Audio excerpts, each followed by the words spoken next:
सभी दर्शकों को बाबा बड़गरनाथ की राम राम। दवा भक्ति और भविष्यवाणी के इस चैनल बाबा बड़गरनाथ में आप सभी का स्वागत है। दर्शकों, आज हम ये जानेंगे कि अनगिनत पाप करने के बाद भी दुर्योधन को आखिर स्वर्ग कैसे मिला, इसके पीछे कौन सा बड़ा कारण निहित है। तो आइए जानते हैं कि ऐसा कैसे हुआ। तो दर्शकों, यदि आप हमारे चैनल पर नए हैं या पहली बार आए हैं तो हमारे चैनल को सब्सक्राइब अवश्य कीजिए ताकि इसी तरह का वीडियो आपको समय समय पर मिलता रहे। दर्शकों, जैसा कि हम सभी जानते हैं कि कुरुक्षेत्र में कौरवों और पांडवों के बीच युद्ध लड़ा गया था और ऐसा माना जाता है कि यह युद्ध पौराणिक काल का सबसे विनाशकारी और भयंकर था। इस युद्ध में करोड़ों योद्धा वीरगति को प्राप्त हुए थे। धर्म ग्रंथ महाभारत में वर्णित कथा के अनुसार ये युद्ध वास्तव में धर्म और अधर्म के बीच लड़ा गया था। अर्थात जो योद्धा पांडवों की ओर से युद्ध में भाग लिए वो धर्म के पक्ष में थे और जिसने कौरवों की ओर से लड़ा वो अधर्म के पक्ष से थे। कौरवों में सबसे बड़ा दुर्योधन था, जिसके चरित्र को पूरे महाभारत में एक अधर्मी की तरह दर्शाया गया है। परंतु जब हम महाभारत के स्वर्गारोहण पर्व को पढ़ते हैं तो हमें पता चलता है कि मृत्यु के बाद दुर्योधन समेत सभी कौरवों को स्वर्ग में जगह मिली थी। तो दर्शकों, अब आपके मन में ये सवाल उठ रहा होगा कि आखिर दुर्योधन जैसे अधर्मी को मृत्यु के बाद स्वर्ग में क्यों स्थान मिला। तो मैं आपको बता दूं कि इस सवाल का जवाब भी, इस सवाल का उत्तर भी महाभारत में ही वर्णित है। महाभारत के स्वर्गारोहण पर्व में वर्णित कथा के अनुसार कुरुक्षेत्र के युद्ध में विजयी होने के पश्चात युधिष्ठिर ने 36 साल तक हस्तिनापुर पर राज्य किया।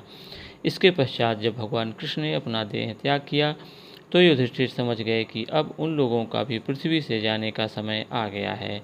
इसके बाद युधिष्ठिर ने अभिमन्यु के पुत्र परीक्षित को हस्तिनापुर का संपूर्ण राजपाट सौंप दिया और फिर अपने चारों भाइयों और द्रौपदी समेत सशरीर स्वर्ग जाने को प्रस्थान कर गए। इसी क्रम में इन लोगों के साथ एक कुत्ता भी हो लिया। फिर पांचों पांडव और द्रौपदी कई तीर्थ होते हुए हिमालय पर्वत पर पहुंच गए, जहां भगवान शिव ने उन लोगों को स्वर्ग जाने का मार्ग दिखाया। इस तरह सभी वहां से स्वर्ग की ओर प्रस्थान कर गए। इसी क्रम में सबसे पहले द्रौपदी, फिर नकुल सहदेव, उसके बाद अर्जुन और फिर भीम एक एक कर नीचे गिर गए। अंत में युधिष्ठिर और उनके साथ साथ रहा कुत्ता सशरीर स्वर्ग के द्वार पर पहुंचा, जहां धर्मराज ने कुत्ते को अंदर जाने से रोक दिया। तब युधिष्ठिर ने धर्मराज से कहा, भगवान, मैं इस कुत्ते के बिना स्वर्ग के अंदर नहीं जा सकता। इसके बाद वह कुत्ता, जो वास्तव में स्वयं धर्मराज ही थे, अपने वास्तविक रूप में आ गए। इसके बाद युधिष्ठिर सशरीर स्वर्ग पहुंच गए।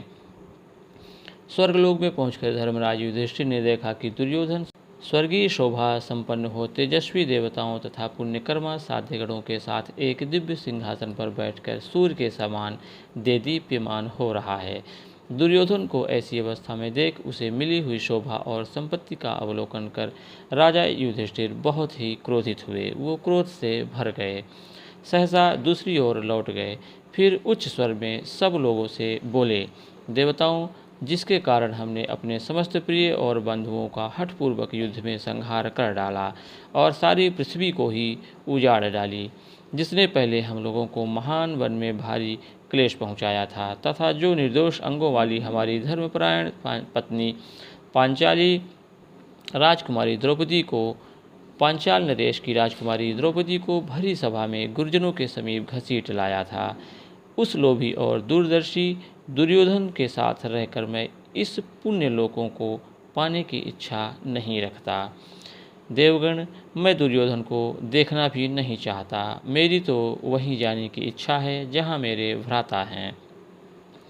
युधिष्ठिर की इस प्रकार बातें सुनकर नारद जी पहले तो मुस्कुराए और फिर हंसते हुए युधिष्ठिर से कहा, ऐसा ना कहो। स्वर्ग में निवास करने पर पहले का बैर विरोध शांत हो जाता है। महाबाहु युधिष्ठिर, तुम्हें राजा दुर्योधन के प्रति किसी तरह ऐसी बात मुंह से नहीं निकालनी चाहिए, क्योंकि दुर्योधन ने कुरुक्षेत्र युद्ध में अपने सशरीर की आहुति देकर वीरों की भांति वीर गति को प्राप्त किया है, जिन्होंने युद्ध में देवतुल्य तेजस्वी तुम समस्त भाइयों का डटकर सामना किया है। इतना ही नहीं, दुर्योधन महान भय के समय भी निर्भय बना रहा। उन्होंने क्षत्रिय धर्म के अनुसार तुम सबसे युद्ध किया, इसलिए यह अधर्म का भागीदार होते हुए भी इस दिव्य लोक में विराजमान है। नारद जी के मुख से इन वचनों को सुनकर युधिष्ठिर का क्रोध शांत हो गया है। उसके बाद उन्होंने एक बार फिर देवताओं के सामने अपने भाइयों से मिलने की इच्छा प्रकट की। उसके बाद देवदूत युधिष्ठिर को एक ऐसे लोक में ले गए जहाँ चारों ओर अंधेरा था। गिद्ध और कौवे मंडरा रहे थे। हवाएं गंध से भरी हुई थी। चारों तरफ से रुदन का स्वर आ रहा था। फिर भी युधिष्ठिर किसी तरह अपने भाइयों से मिलने के लिए देवदूत के पीछे पीछे चल रहे थे। पर जब काफ़ी समय हो गया तो युधिष्ठिर ने देवदूत से कहा, हमें और कितना चलना होगा। यह सुन देवदूत ने कहा, हे पांडुपुत्र, अगर आप वापस जाना चाहते हैं तो चल सकते हैं। यह सुन युधिष्ठिर वहाँ से तभी उन्हें कई रुदन के स्वर सुनाई दी जो उन्हें पुकार रहा था। और जब वो उस आवाज़ के नज़दीक गए तो उन्होंने देखा कि वहाँ उनके सभी भाई मौजूद थे। इतने में वहाँ अन्य देवता भी पहुँच गए और वह जगह स्वर्ग की तरह देदीप्यमान होने लगी। यह देख युधिष्ठिर ने पूछा, हे देवगण, ये क्या था? तब देवताओं ने बताया कि आपने अश्वत्थामा के वध के बारे में झूठ फैलाया था, इसलिए आपको कुछ समय के लिए नरक में रहना पड़ा। अब आप स्वर्ग की ओर अपने भाइयों के साथ प्रस्थान करें। उसके बाद पांचों पांडव और द्रौपदी स्वर्ग की ओर चल दिए। और फिर वहां पहुंचकर जब भीम ने देखा कि दुर्योधन समेत सभी कौरव वहां पहले से मौजूद हैं, तो उन्होंने युधिष्ठिर से पूछा कि भैया, दुर्योधन ने आजीवन पाप ही किया, उसने कभी कोई अच्छा काम नहीं किया, फिर इसे स्वर्ग क्यों मिला? क्या भगवान से न्याय में भी कोई गलती हो गई है या हो सकती है?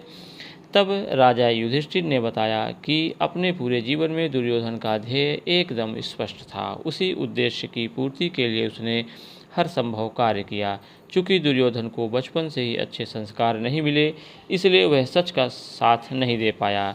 लेकिन मार्ग में चाहे कितनी ही बाधाएं क्यों न आई हो, दुर्योधन अपने उद्देश्य पर कायम रहा। दृढ़ संकल्पित रहना ही उसकी अच्छाई साबित हुई और इसी कारण उसे सारे अधर्म कार्य करने के पश्चात भी स्वर्ग मिला, नरक नहीं। युधिष्ठिर की इस प्रकार बात सुनकर भीम की जिज्ञासा शांत हो गई और उसके बाद कुछ समय तक कौरवों और पांडवों ने बड़े ही सुखीपूर्वक स्वर्ग में समय व्यतीत किया। तो दर्शकों, आज का वीडियो आपको कैसा लगा कमेंट बॉक्स में कमेंट करके हमें अवश्य बताएं। यदि वीडियो अच्छा लगा हो तो लाइक अवश्य करें। मिलते हैं इसी तरह का एक नया वीडियो लेकर के अगली बार। तब तक के लिए एक बार पुनः सभी दर्शकों को बाबा बड़गरनाथ की राम राम।